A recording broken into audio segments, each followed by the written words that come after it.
British hopes for the Transatlantic Trophy Series were given an early jolt in practice on Thursday when Ron Haslam crashed his Honda at Paddock Bend due to a sticking throttle.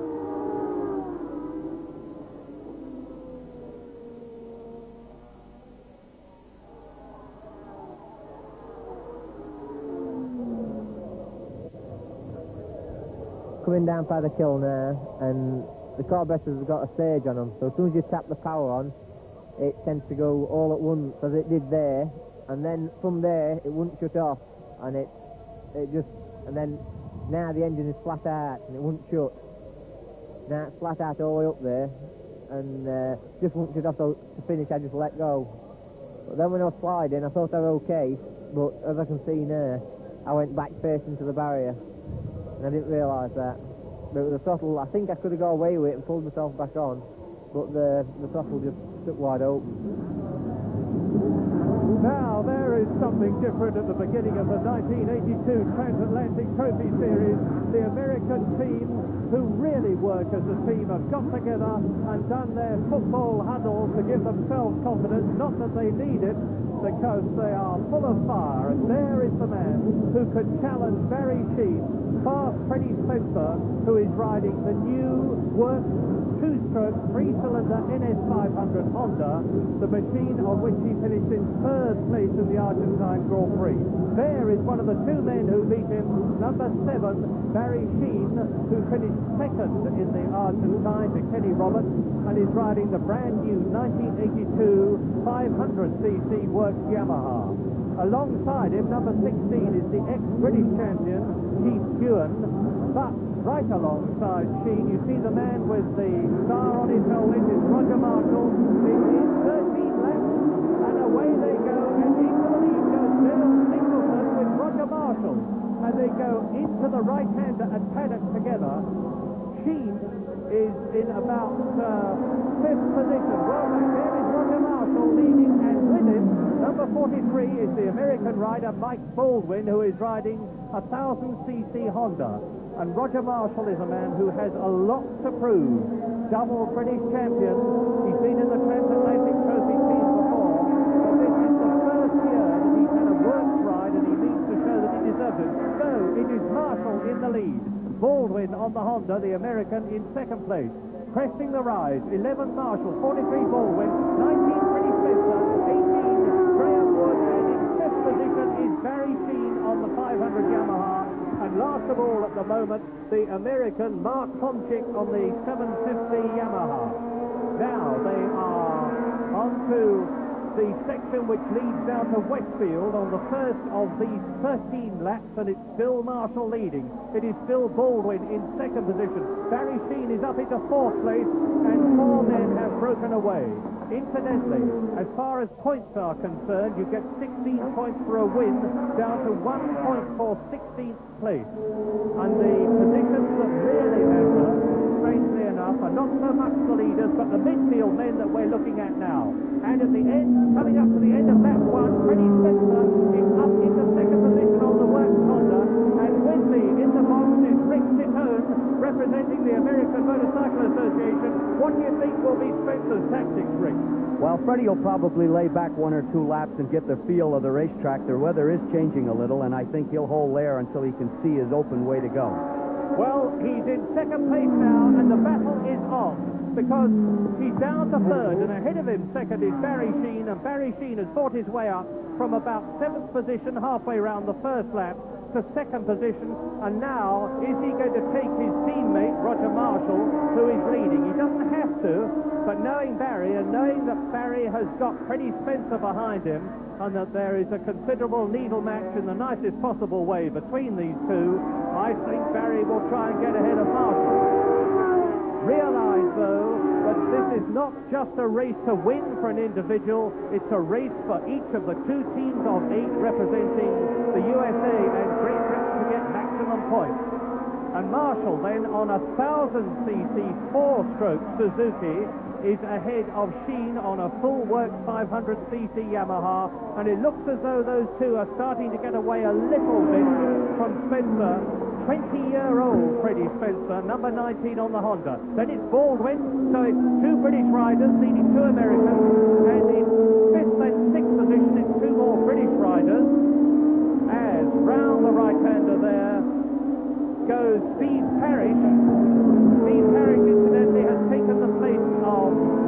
John Haslam, who is out of the race after having a very nasty crash in practice, is quite all right. So Sheen leads now, and Freddie Spencer goes ahead of Roger Marshall at Paddock into the third lap. So it is a British rider leading an American. The British rider Marshall is in third position. Then the American Baldwin is in fourth place, number 43, and there he is. Round the right-hander at Druid. Now they plunge down Graham Hill into Graham Hill bend. And I'll put the watch now to see how fast Barry Sheene is going. And now they're getting quite spread out. There's about 15 seconds between number 7, the stylish ex-double world champion Sheene, who looks over his shoulder and he sees right behind his Spencer. The race is really on now. We are on lap 3 out of 13. And there's going to be another one of these races later this afternoon. 2 legs at Brantax today, at Mallory on Sunday, at Woolton Park on Monday, to decide who wins the 1982 Transatlantic Trophy. Great Britain has won it 7 times. America has won it 4 times. Rick Titone, what about Freddie Spencer now? Well, I think Freddie's just trying to hold his position and look for his opening. He's raced against Barry before. He respects Barry. He knows what he can do, and I think he'll just hold there until he sees the opening he needs. But how about Baldwin in fourth position chasing Roger Marshall? Well, that's a change in plans. Baldwin was supposed to be our rabbit. He was supposed to get out there and run with Barry, and then the rest of the team fill the midpoint. But maybe he got a bad start. There is Mike Baldwin, and just behind him, Graham Wood, the British rider on the Yamaha. So it's Britain, America. Britain, America, the first 4. Then Britain is 5 with Wood. Britain is 6 with John Newbold. Britain is 7 with Bob Smith. And America is 8 with Dale Singleton. And I can't do mental arithmetic that quickly, but I would say the Brit at the present moment on lap 4 out of 13 has got a slight edge over the American team, but there's a long way to go. And now, there goes Barry Sheene, and he crosses my timing point now. 1 minute, 36 seconds is a speed of 98.01, which is about 1 mile an hour off the lap record, which is held by Barry himself. So, Sheene, there is Marshall, third. 43, Baldwin, fourth. 18, Wood, fifth. Number 5, John Newbold, sixth. There's the British champion, number 1, Bob Smith. And number 37 there is the British reserve rider, Gary Lingham, who is in about 8th position. And there is Steve Parrish bringing up the rear. And what a gaggle of riders, 5 of them absolutely together, led by number 27, Steve Henshaw. This is the battle for 8th position, with Steve Henshaw in the red and yellow leathers. Second on the circuit at that point, but ahead of them, of course, another 7 riders, led by Barry Sheene, who is now on his 5th lap in this 13-lap race.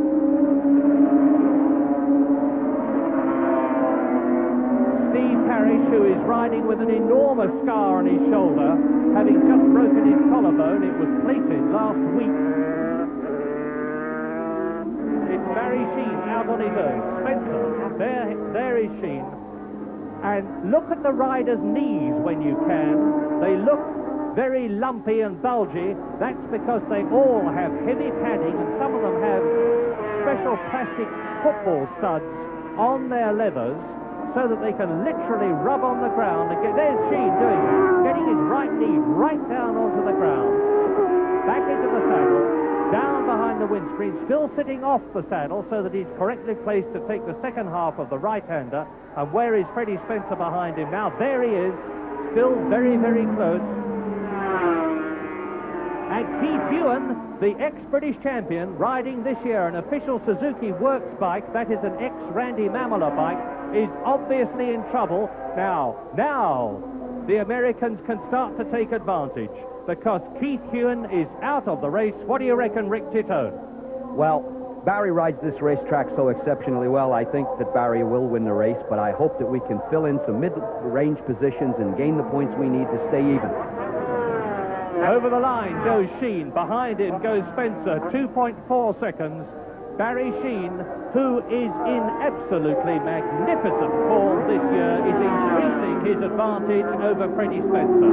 This man, number 7, Barry Sheene, double world champion, the man who's been riding for 4 years. The man who has been riding for 14 years, a quite incredible man who speaks fluent Spanish, he speaks fluent French, he speaks fluent Italian, he flies his own helicopter, he is an accomplished pilot, he is a magnificent businessman, and he is a brilliant motorcycle road racer. Meantime, Barry Sheen and Freddie Spencer, as we look at Dale Singleton, number 30, and behind him, Wes Cooley, the American in the blue and white leathers on the 1000cc Suzuki, followed by Steve Parrish, who looks as though he's starting to close up a bit on that battle for 8th position, go round the right-hander at Clark Curve to complete another lap. And I'm glad to say, as we look now at this circuit and Barry Sheen, I'm glad to say that the sun is coming out. The rain clouds which were overhead and that we feared might be emptying their loads on the tarmac seem to be clearing away, and the slick tyres, which all these riders are using, of course, are more than justified and needed. Freddie Spencer, that's the three-cylinder Works Honda which shattered the motorcycle world a couple of weeks ago in the Argentine by finishing in 3rd position in its first race with this man on it, number 19, Freddie Spencer, who comes from Shreveport in Louisiana. But there's the leader, Barry Sheen, lap 9, 13-lap race. Watch this for style.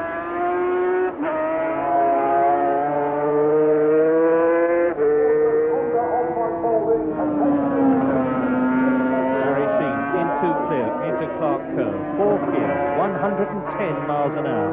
Accelerate up, 5th gear, 6th gear, into the Brabham Straight. Slow down, crank it over, 130 miles an hour, 90 miles an hour round Paddock Bend, accelerate up Halewood Hill,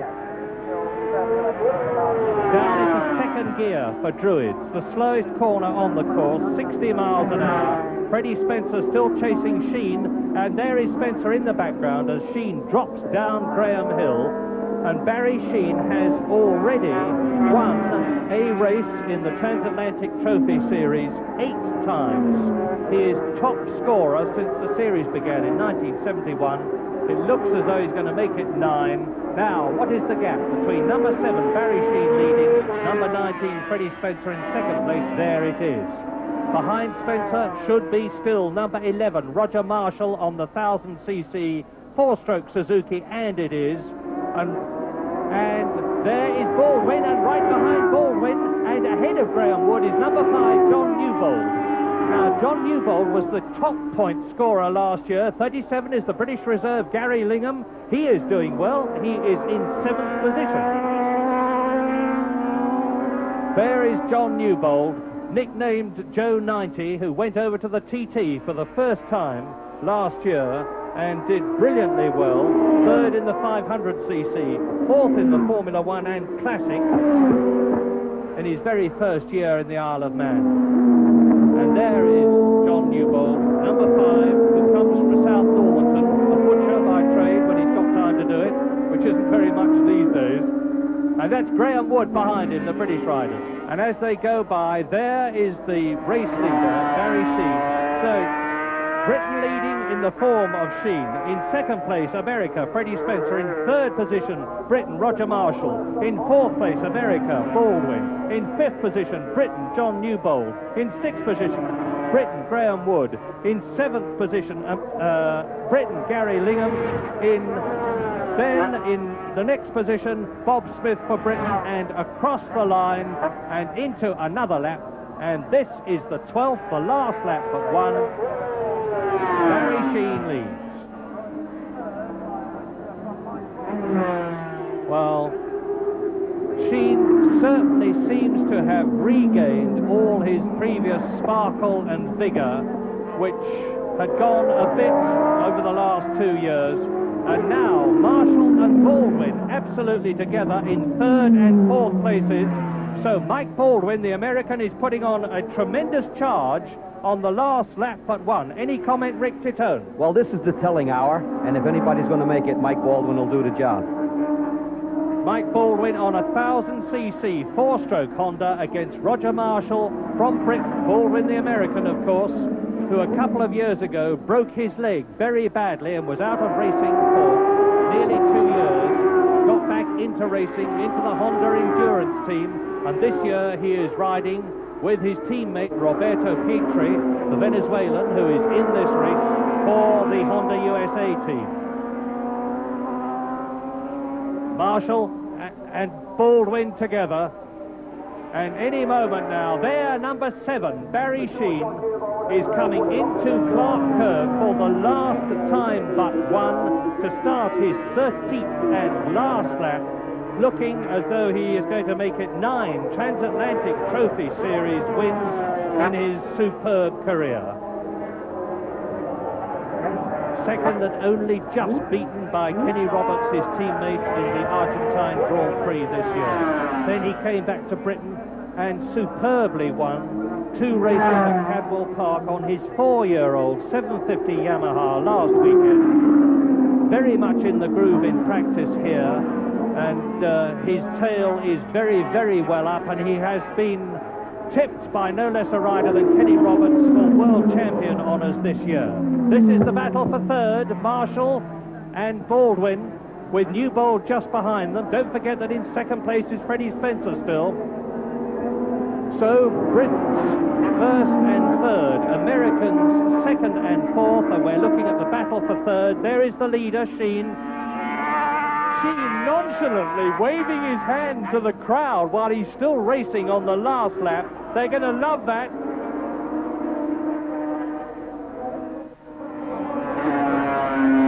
Something like 130. He shrugs his shoulders. Where have they all gone, he says to himself.